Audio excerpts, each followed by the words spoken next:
Okay. I just want to kick off this call. I don't want to keep people on here for super long time, but we feel pretty passionate from our theorem team. We have a lot of our theorem sisters that are without power. I see Lisa Duffy without power or in the dark there. Yeah. Um, I've seen photos, which I'm hoping to share on here, and some are on my phone. I didn't get them till a little bit late, of some of our girls that are just, either displaced or just dealing with it. And even if you're not dealing with it and you're blessed to have a generator or you're blessed to have your power come back on, the whole community down there is has really been affected. So this is not my story to tell. I want our girls in Louisiana to share what they're dealing with. I'm gonna just Melody, you want to kick it off? Sure. I'm not sure if there's anybody on here who's sorry, my hair is a mess. I have not I know of the least of my worries should be my hair, but like my hair girl she lives way down the bayou, and I passed my little salon that I go to every day and it had roof damage. And so now I'm like, God, probably won't be able to have my hair done before I go to Arizona. And so I'm like, I'm gonna have to find a place in Arizona to do my hair. World problems. I am Melody Benedict Walsh. I'm the senior team leader. For those of you who don't know me, I live in a little small town west of New Orleans, in a little parish called St. Charles Parish. For those of you who don't know, in Louisiana, we do not have counties, we have parishes. We're very Catholic. And Lisa and Kaylee and several other of our team members, Tracy, we all live in St. Charles Parish. And we were in the eye wall of Hurricane Ida for 5 hours, eastern eye wall. So the nasty part of it. I think Tracy stayed. Tracy was here for the storm. I was here for the storm. Lisa and Kaylee were smart cookies and got the heck out of here. It was definitely it was a pretty scary evening. I have videos I'm happy to share for those who would like to see what it looked like, but it was pretty harrowing. But I didn't leave because I have a dog and she doesn't like to be in the car to go the 10-minute car. I mean, she doesn't mind it, but she gets nervous to go the 10-minute car ride to daycare. The thought of being in the car for 12 hours with her, I just couldn't do it. And so I drugged her and we stayed here. But the devastation that I have seen around here, and again, I am one of the ones that is blessed. My house is fine. We had a roof put on 2 months ago just because we needed a new roof, and that is the only reason that my house has no damage. But my parents' house has significant damage. It has to be gutted. And there are many members of my team whose homes have sustained similar damage.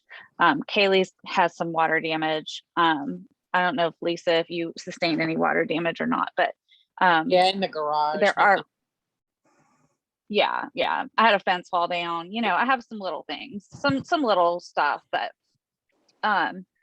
we do have some members of our team that are suffering. One of my team lives way down the bayou, and she had to be rescued. Okay. So I'm going to show y'all. I'm going to share some screenshot or some pictures from Shannon's house. Hang on. Can you guys see? So she lives in a community, and they may have shown it on some of the national news. She lives in a community called Lafitte. I'm sorry, you're looking at my half body here. There we go. Can y'all see that?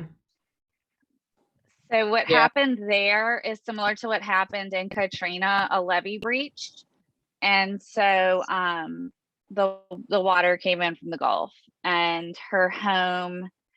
So basically the water came and it was up close to the eaves of her house, and so basically everything in her house is gone.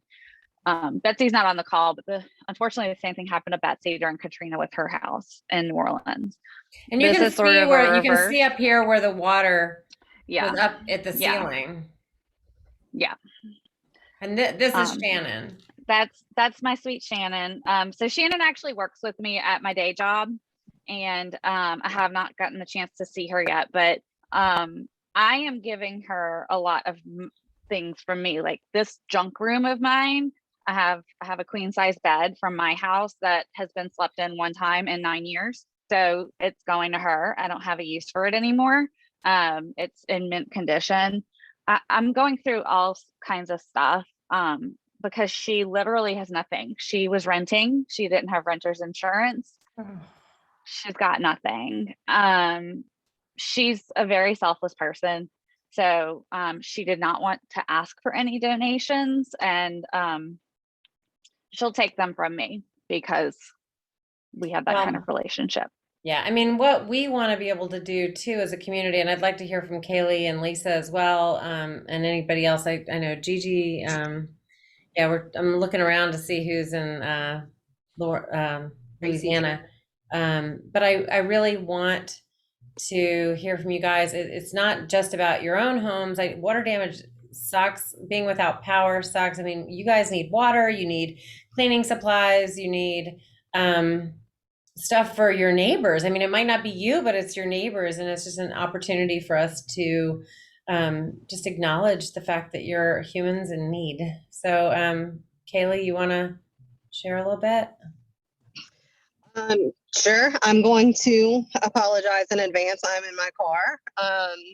And I have Ryan in here with me, and she's not very happy, so she may yell some things. She's not super happy to be sitting in here, but my husband and his parents were messing with the generator on the side of the house, and she was trying to get involved in that. So we got extremely lucky. We only need a new roof and some ceiling repairs.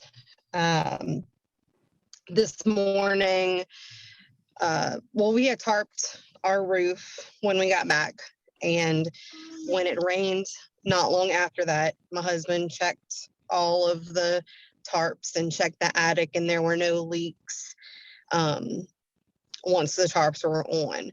But this morning, Ryan needed her diaper changed, and I went into her bedroom and I heard dripping. Of course, we were getting bans from Nicholas now, and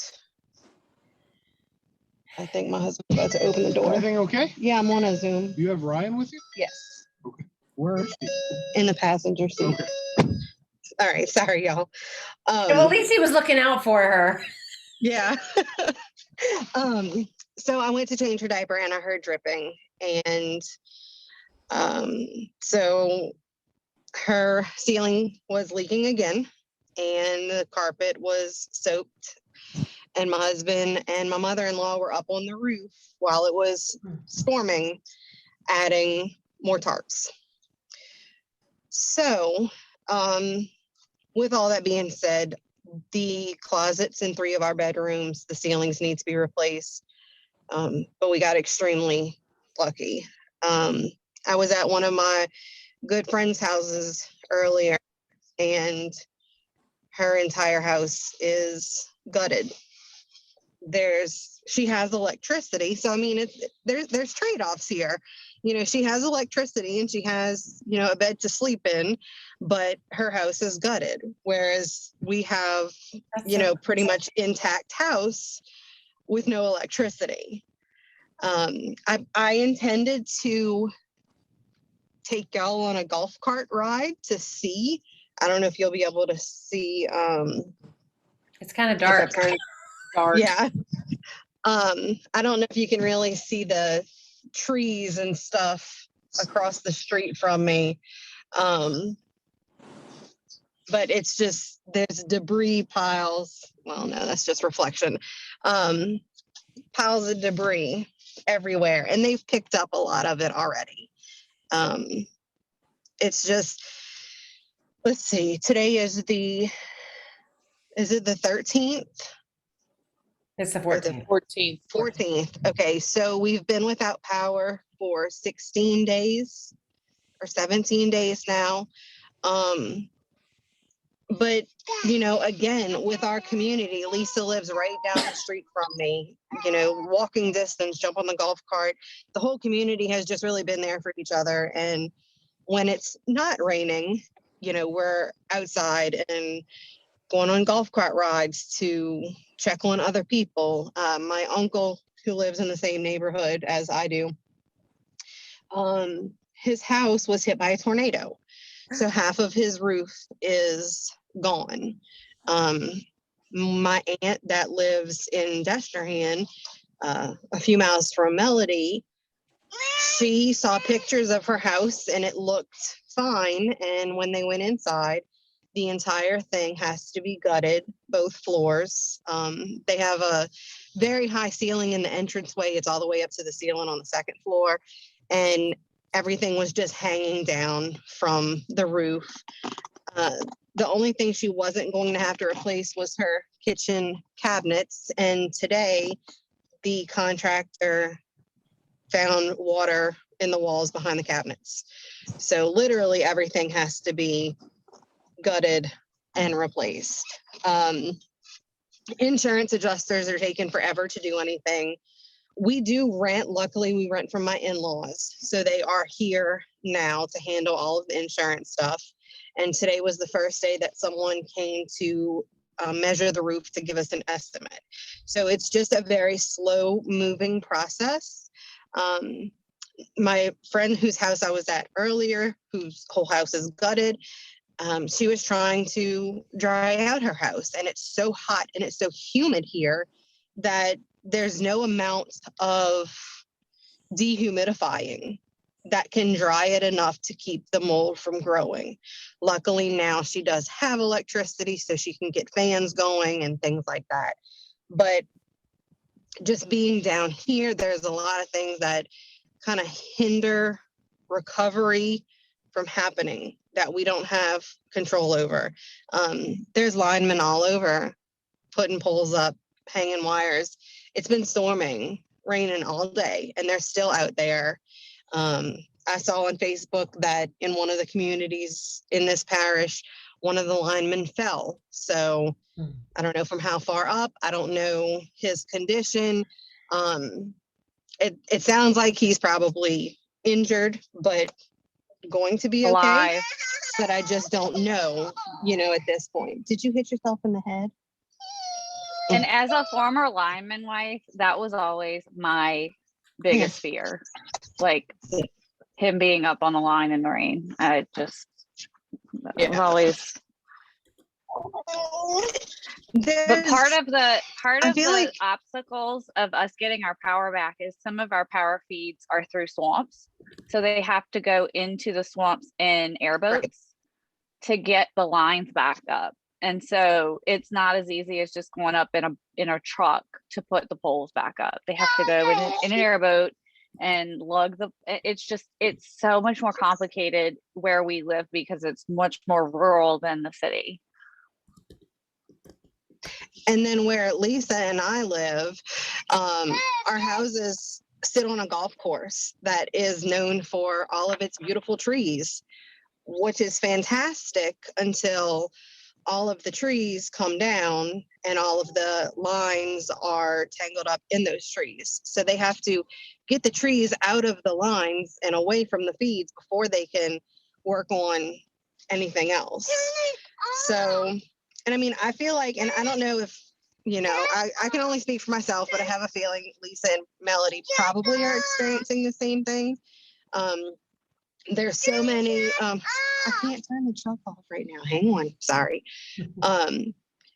There's so many drives and giveaways and people cooking hot meals and tiny churches like just opening up and giving away all this stuff. And it's almost like, I feel like because I have a job, because I'm still, you know, I work for state government. So we're on special office leave. So we're still getting paid. My husband is still getting paid. I feel guilty going to any of these things and getting the hot meals or getting the water, the supplies, because technically we can quote unquote afford to get ourselves things, but we're also spending hundreds of dollars in gas and, $1,000 on a generator. And it's just, it's, Yeah. I don't know. It's hard from like a mental health standpoint. A lot. That's what I was going to talk about too. Yeah. So who wants to share? I'm trying to add some stuff to this chat. My Venmo, some addresses if you want to mail stuff. Lisa, you want to talk, or Tracy? Sure, I'll talk. So I evacuated. My husband didn't want to leave, and I wasn't going to leave him here. And my grandson lives in Denham Springs, which is about an hour and a half Baton Rouge. And at the time, it was supposed to be going more to the Baton Rouge direction. We went to bed that Friday night. We woke up Saturday morning, and it was a Cat 4 coming right for us. So we grabbed our 3 dogs and the bags that I had packed the night before when I was hell bent on leaving, but changed my mind. We went and grabbed my grandson and my son, who's 24, who lives in an apartment, which is trashed now. And we went to Arkansas. So my husband came back. We came back. He came back first, got the generator hooked up, tried to clean up the yard and everything. So like Kaylee said, our neighborhood is known for its beautiful trees and whatnot. And when I came off the interstate on the exit to come home, I was devastated. I cried the whole way home, looking at all the things that I had seen and known. And then when I got to my neighborhood, it was even worse. And I know this is going to sound stupid, but there's just one particular set of trees in my backyard. I have 5 kids, and they're all adults, but every kid has taken homecoming pictures and graduation pictures and prom pictures with those trees, and they were down. So emotionally, it's rough. And I work 20 minutes away from where I live. Or, well, I say 20 minutes, 20 miles, 40 minutes. And there's a very dividing line when you travel away from here where you can see, okay, it was kind of bad. It was kind of, okay, it's not so bad. But every day on the way home, I noticed different trees down, or I noticed different buildings down. Like when I drove home today, come down the main road, I'm like, the whole landscape has changed. And my house was very fortunate. My husband and I had done some upgrades over the last few years, I think, which helped us. We did lose some bricks on our chimney. We got some leaking in the garage. We have some cracks now that it almost looks like the wind from the sustained 140-mile-an-hour winds for like 5 or 6 hours almost shifted the house, I feel like, because we're noticing cracks and stuff we didn't have before and leaks in the garage and whatnot. But like Kaylee said, the hardest part in the beginning was finding gas for generators. My husband figured out we're spending $600 a month in gas for generators. Now we can get gas now. In the beginning, it was hard to get gas. But like Kaylee said, I'm fortunate. I'm a nurse. I still get to go to work and earn a living. And, I can't get to the grocery store before they close because they close at 4 o'clock. I don't get off till 5 or 5:30. And, so I have to save the weekends to do those kinds of things. I think it's more emotional than anything.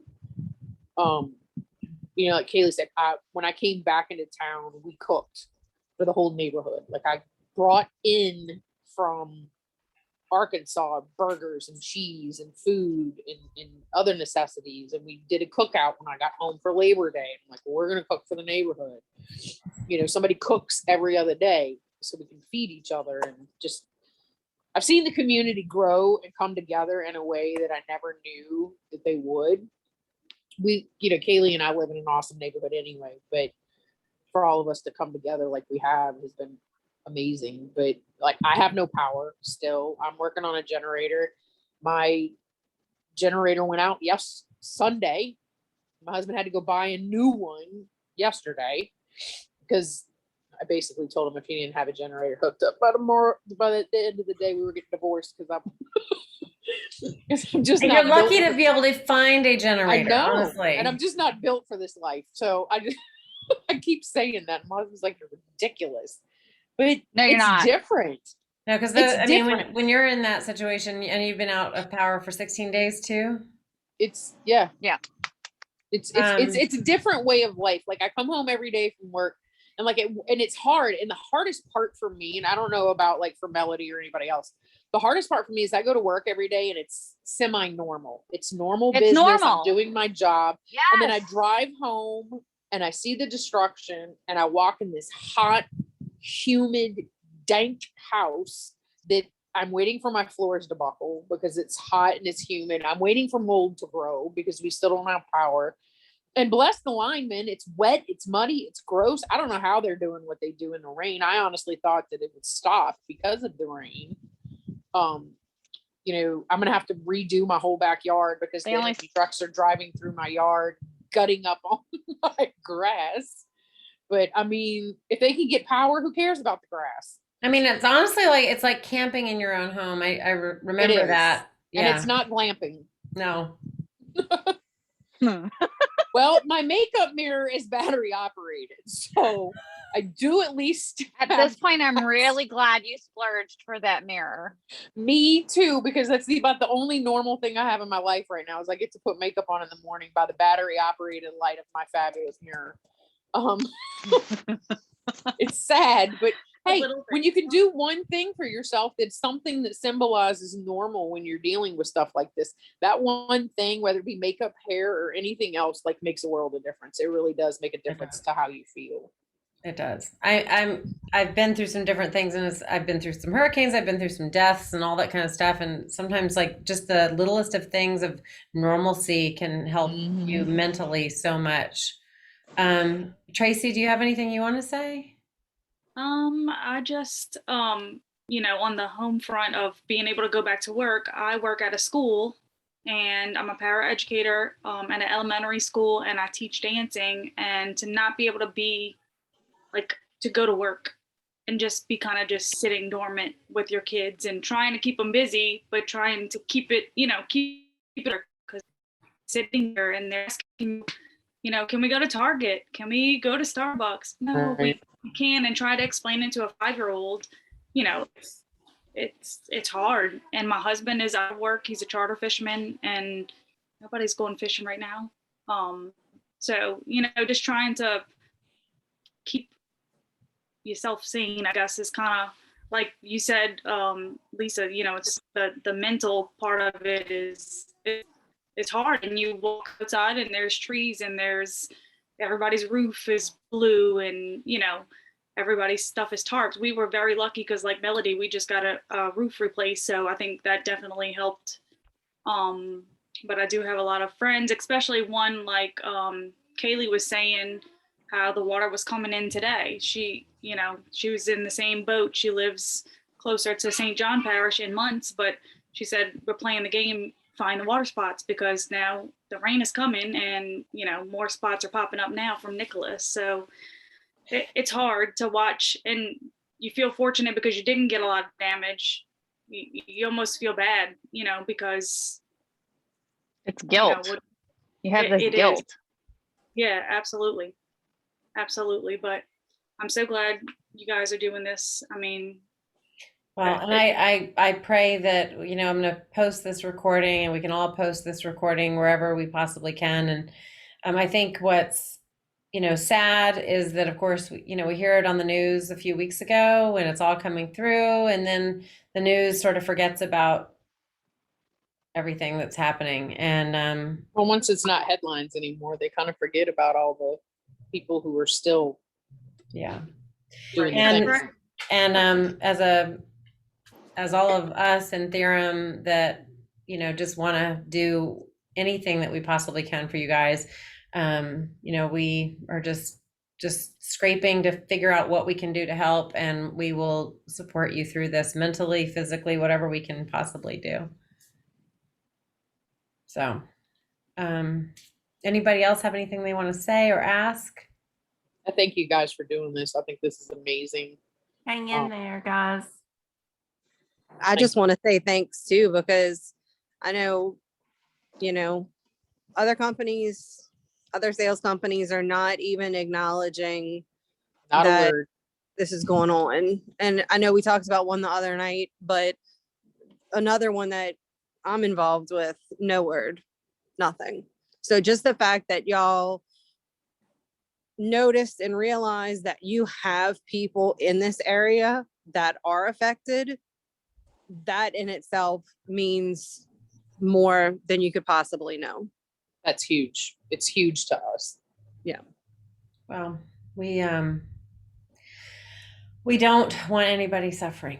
And this industry sometimes gets a bad rap.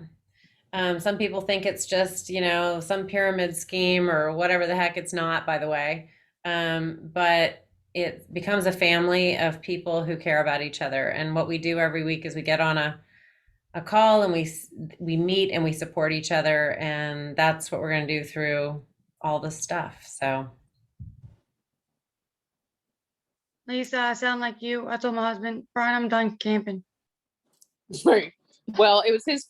Well, I'm not gonna say it. We're recording this, so I'm not. This was my first It got hurricane wet. season I'm just gonna after say it got having wet. a hysterectomy, and I was like out there trying to help everybody clean up their yards because we were one of the 3 families on our block that stayed.